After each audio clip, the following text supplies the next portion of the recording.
Hello friends, welcome to EPG Pathshala. Today we will study urban crimes in India.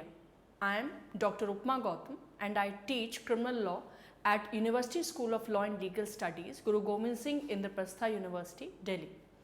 The learning objectives of the present module are, firstly, to understand the definition of crime, secondly, to understand the urbanization of crime and how urban crimes are different from the rest. Thirdly, to develop an understanding of the different types of crime committed in urban areas of India. To introduce the topic, let us understand the terms law and crime.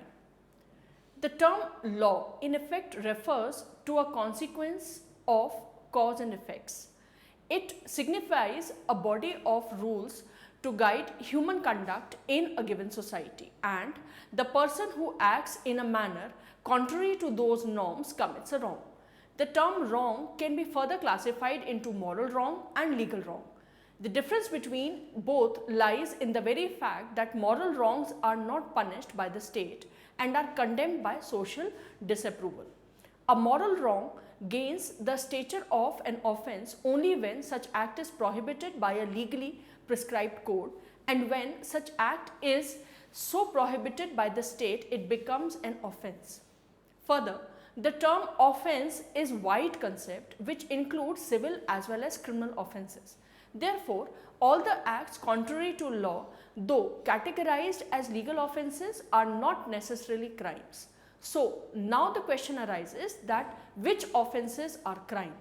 The answer of this question lies in the special features which are present in the criminal wrong. Such wrongs, that is crimes, are offences against the state, unlike the other category of offences termed as civil offences, which are offence against a particular individual.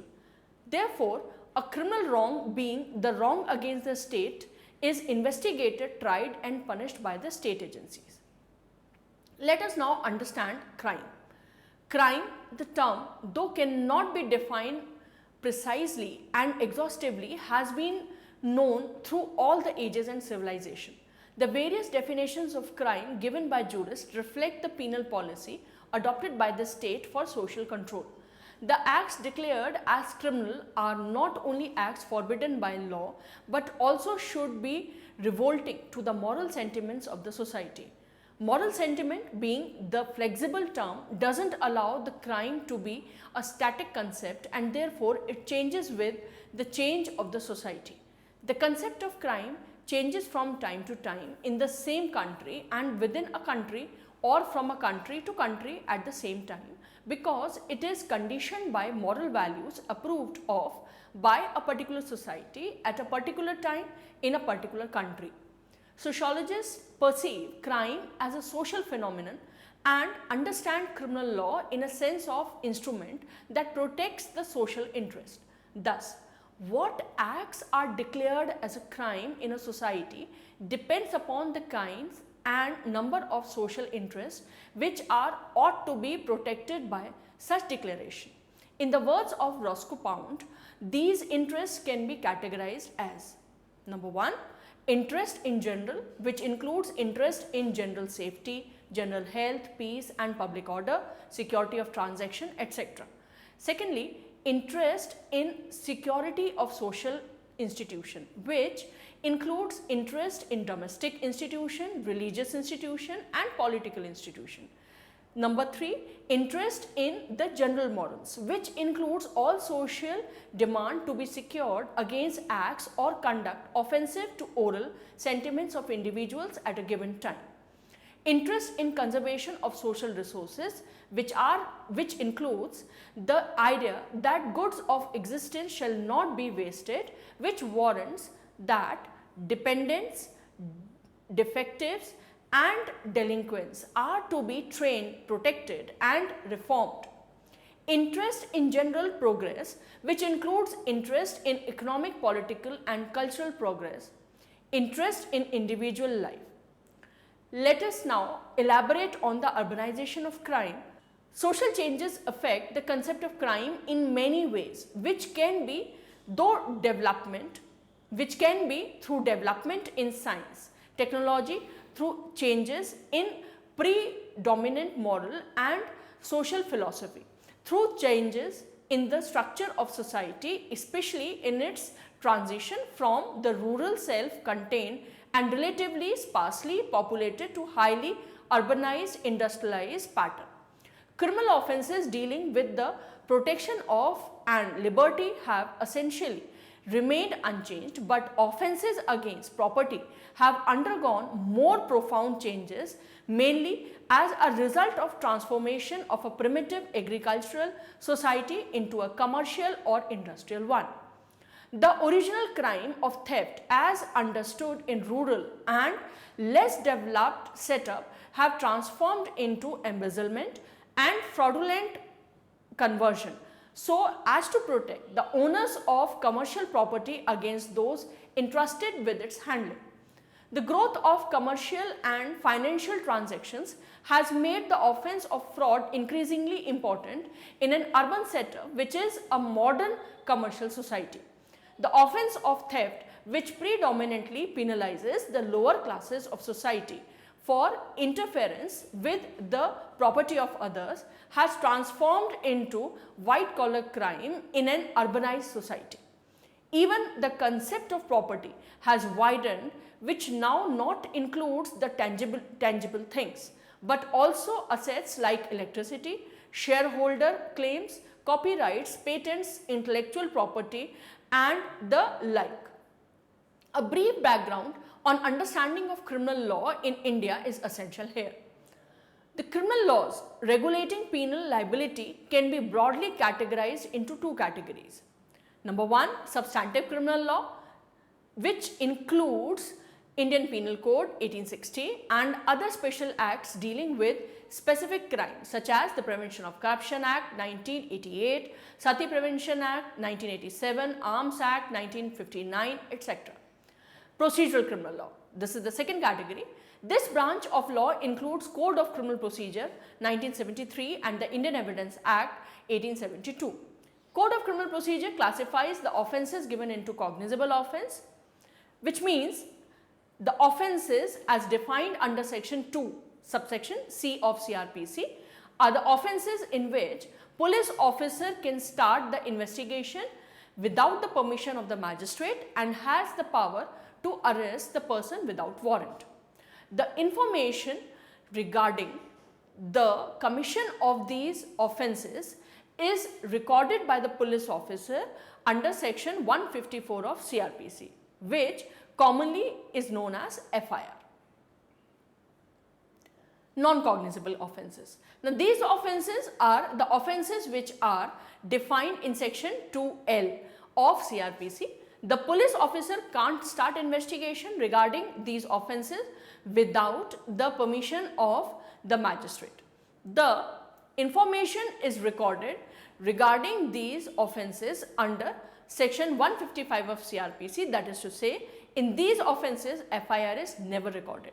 Further, the police officer is not having any power to arrest without warrant if the person has committed a non-cognizable offence, except one circumstance where the person refuses to give his name, address to the police officer, or if the police officer believes that the name, address is not true, then the person can be arrested to ascertain the correct name and address.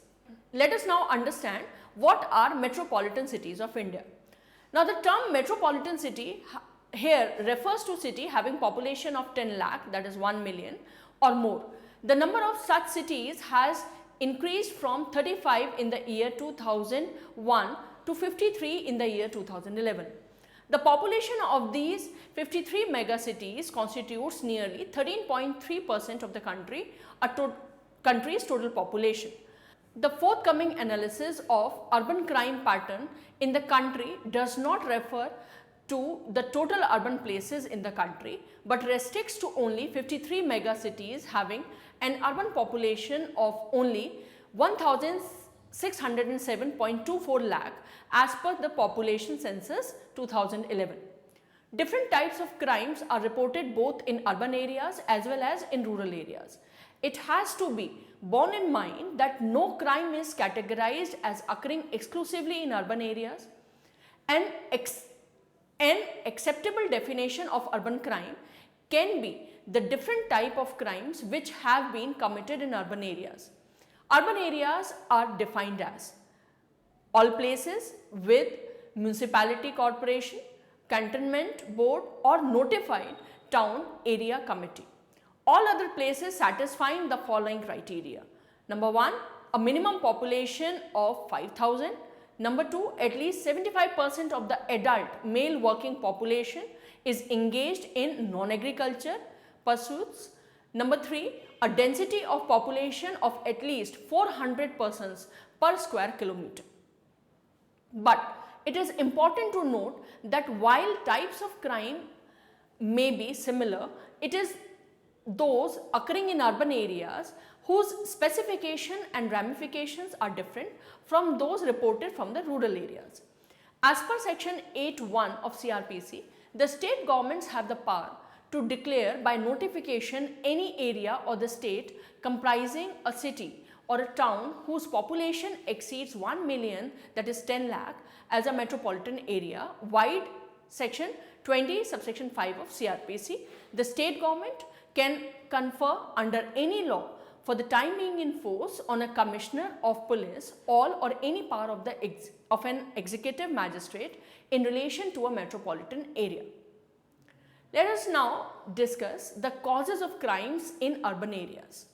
National aggregate crime statistics may mask important differences among sub-national geographic areas throughout the country. Statistics show that the crime rates in metropolitan areas as well as the criminal justice response differ significantly from those in suburban areas, cities, outside metropolitan areas and non-metropolitan countries. The uneven distribution of crime has implications for responding to crime, supporting victims and allocating criminal justice system resources. Urbanization is an increase in population and economic activities in the urban areas which leads to further development of towns and agglomerates to contain this rising population. It is a cause and effect of heightened economic progress in a region. Census of India 2011. It plays an enormous role in social transformation and economic mobility all over the world. In fact, the process of urbanization has been transforming the developing countries from countries of villages to countries of cities and towns. When we talk about the challenges of urbanization, we can't ignore the changing lifestyle of people in urban areas and the role this change has to play in their behavior. An individual's position in the society puts several limitations on him and he resorts to crime in a bid to adapt to these limitations. Other than the options of resorting to crime, the person also needs to have opportunities to learn how he can commit crime. This works on the basis of Edwin Sutherland's differential association theory, which states that a person learns the values, attitudes and techniques required for criminal behavior on interacting with others. While things are not very different in rural areas, the intensity of certain factors differs there. This difference can be attributed to the difference in urban and rural living in rural areas. Cultural factors have much more dominant role to play as compared to other factors. The connection between crime and city size is hardly a new fact. Criminologists have discussed the urban tendency towards the crime for decades. Wirth in 1938 discussed the observed connection between crime and urbanization and argued that this connection is evident from his theory of urbanism as a way of life. In fact, further back in time, social observers have for centuries assailed cities for their supposed concentration of immoral activities. Like Jefferson wrote that I view cities as pestilential to the morals, the health, the liberties, the men. And Rousseau claimed that cities are the abyss of the human species. There are various theories that explain the connection between cities and crime. The earliest ideas of this topic were written by Emile Durkheim, George Simmel and Max Weber. Wirth claimed that the urban crime rates reflect the more anonymous and unstable nature of urban life. Wilson and Hunston in 1984 also focus on high numbers of temporary urban residents who fear neither recognition nor community reprisals. Milgram in 1970 claimed that cities create an informational overload that leads bystanders to avoid involvement in crime against their neighbors. Jacobs in 1961 argued that cities abet crime when urban neighborhoods lose, as they often do, their traditional social structures. Owing to a higher population density and close proximity of residences, the urban areas are generally recognized as breeding grounds for the criminals and prone to higher incidence of crimes compared to rural areas. The unchecked and unplanned growth of cities as well as the large floating population is major contributing factor for urban crimes. Criminal propensity is also known to be higher in urban industrial areas. Migration of poor, illiterate people having roots in a simple environment consequent to migration suffer emotional instability in the urban setting. They are easily lured into theft, robbery, smuggling and other illegal activities. Let's now understand an urban crime pattern analysis. The present analysis of metropolitan areas is restricted to 22 major specified crimes under IPC and 21 specified crimes under special and local laws. At the all India level, over a period of 3 years from 2012 till 2014, the cognizable crimes under IPC rose from 23,87,188 to 28,51,563. That is an increase of about 4,64,6,375. There is a net addition of more than 1.5 lakh cognizable crimes under IPC over a period of 3 years. Let us now discuss the incidence and rate of cognizable crime in the years 2012 to 2014 in India. Over the same time period, the crime committed under special laws increased from 36,54,371 to 43,77,630, resulting in an increase of 7,23,259. There is a net addition of more than 2.5 lakh crimes under special laws over a period of 3 years.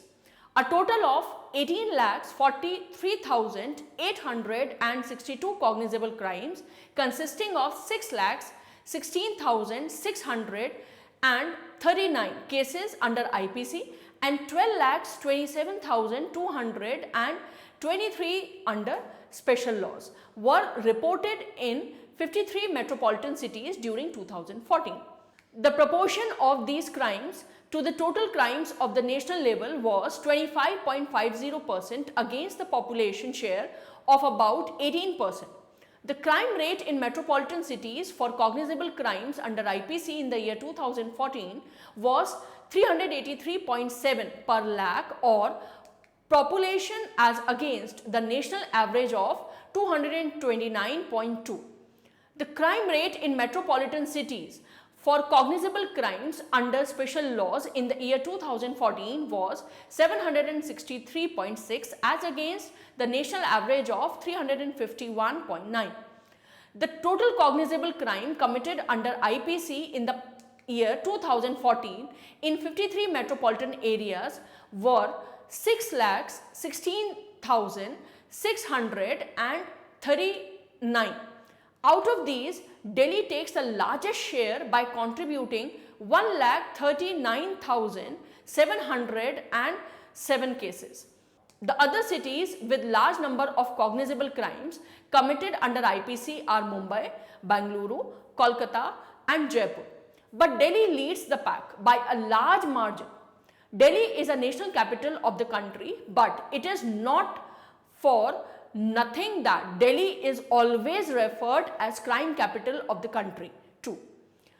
Delhi contributes about 23% of the total cognizable crimes committed under IPC in metropolitan areas of India.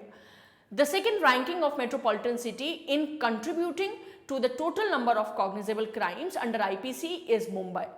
It only contributed about 6% to the total number of cognizable crimes committed under IPC by metropolitan cities. The crime rate, defined as the number of crimes reported per lakh of population, is universally taken as a realistic indicator since it balances the effect of growth in population and size of the state. The average rate of crime in metropolitan centers for cognizable crime under IPC was 229.2 per lakh of population, and for cognizable crimes under special laws for the same year was 351.9 per lakh of population. In the year 2013, Coimbatore reported the highest crime rate of 534.3 among the megacities in the country, followed by Indore 809.9, Jaipur 780.6, Gwalior 715.6 and Nasik 702.8. In the year 2014, Indore was the city with the highest crime rate of 885.9, closely followed by Delhi 856.3, Gwalior 850.2, Jaipur 848.4. Amongst the top 10 cities with the highest crime rate of cognizable crimes under IPC, 4 are from Madhya Pradesh. Now let us understand the incidence of violent crimes in urban areas. Violent crimes affect the life and safety of the people. Such crimes induce a sense of insecurity and fear in the community. The frequency and the magnitude of such crimes also affect the public peace.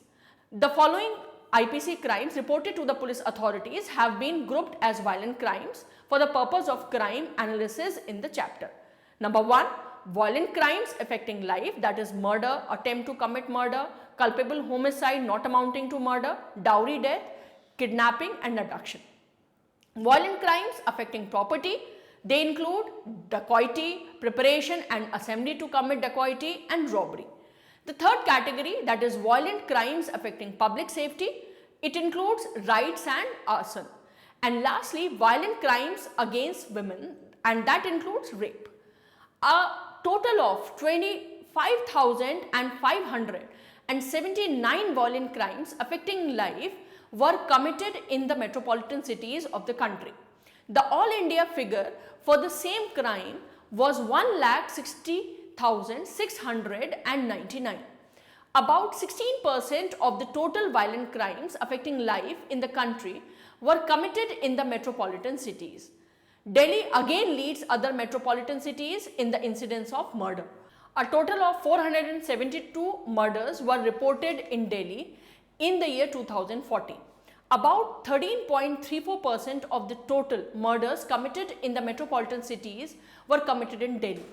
Delhi is followed by Bangalore 242 and Patna 205.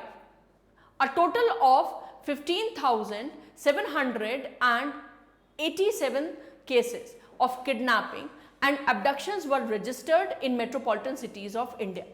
Delhi again takes a large chunk of the total cases registered, that is 6,061 such cases were registered in Delhi. Delhi alone accounts for 38.39% of the total registered cases of kidnapping and abduction in metropolitan cities. It is followed by Bengaluru 708, Jaipur 653 and Patna 599 in such cases. Number of dowry deaths reported from metropolitan cities in the year 2014 was 749. Delhi dubiously again ranks first with 127 such registered deaths. Bengaluru is a distant second with almost half the number of registered dowry deaths. It is followed by Patna, Agra, Jaipur and Lucknow. A total of 15,666 violent crimes affecting property were committed in the metropolitan cities of the country. The all India figures for the same crime was 45,300. About 35% of the total violent crimes affecting property in the country in the year 2014 were committed in the metropolitan cities. The crimes committed under this head are significantly more in metropolitan cities because of the high density of population, close proximity of buildings and escape avenues available. A close look at the table reveals that about 12% of dacoity, 24% of preparation and assembly to commit dacoity and 38% of robberies in the country are committed in the metropolitan cities alone. A city-wise analysis depicts the fact that as in most violent crimes under IPC for robbery too, Delhi stands alone first, contributing a huge 41% of the total registered cases in the metropolitan cities. 15% of the entire country's cases of robbery are committed in Delhi alone. Delhi is followed by Mumbai, which contributes less than half of that of Delhi figure. It is followed by Bengaluru, Pune and Nagpur. A total of 6,050 violent crimes affecting public and safety were committed in the metropolitan cities or the country. The all India figure for the same crime was 75,331. About 8% of the total violent crimes affecting public safety in the country were committed in the metropolitan cities. Patna ranks highest in reporting riots. It is followed by Mumbai and Bengaluru. In cases of arson, Delhi tops the charts again. Safety and security of women is an integral aspect of analysis of crime scenario in urban areas. A total of 5,761 violent crimes affecting women, that is rape, were committed in the metropolitan cities of the country.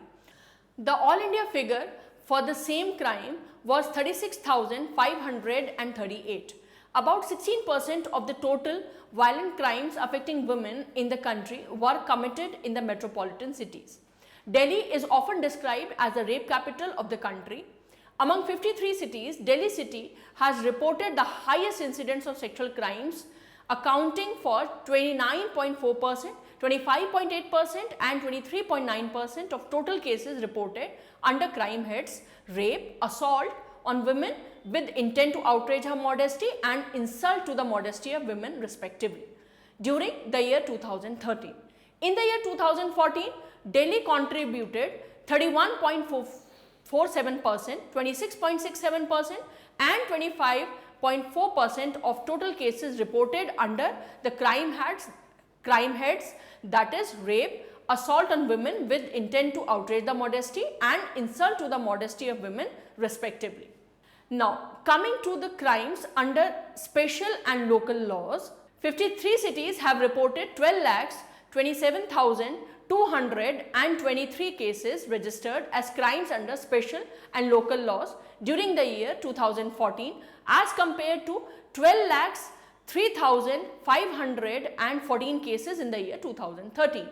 The incidence of crime under local laws, under special and local laws during the year 2014 shows an increase of 1.96% in megacities as compared to increase of 1.52% observed at the national level.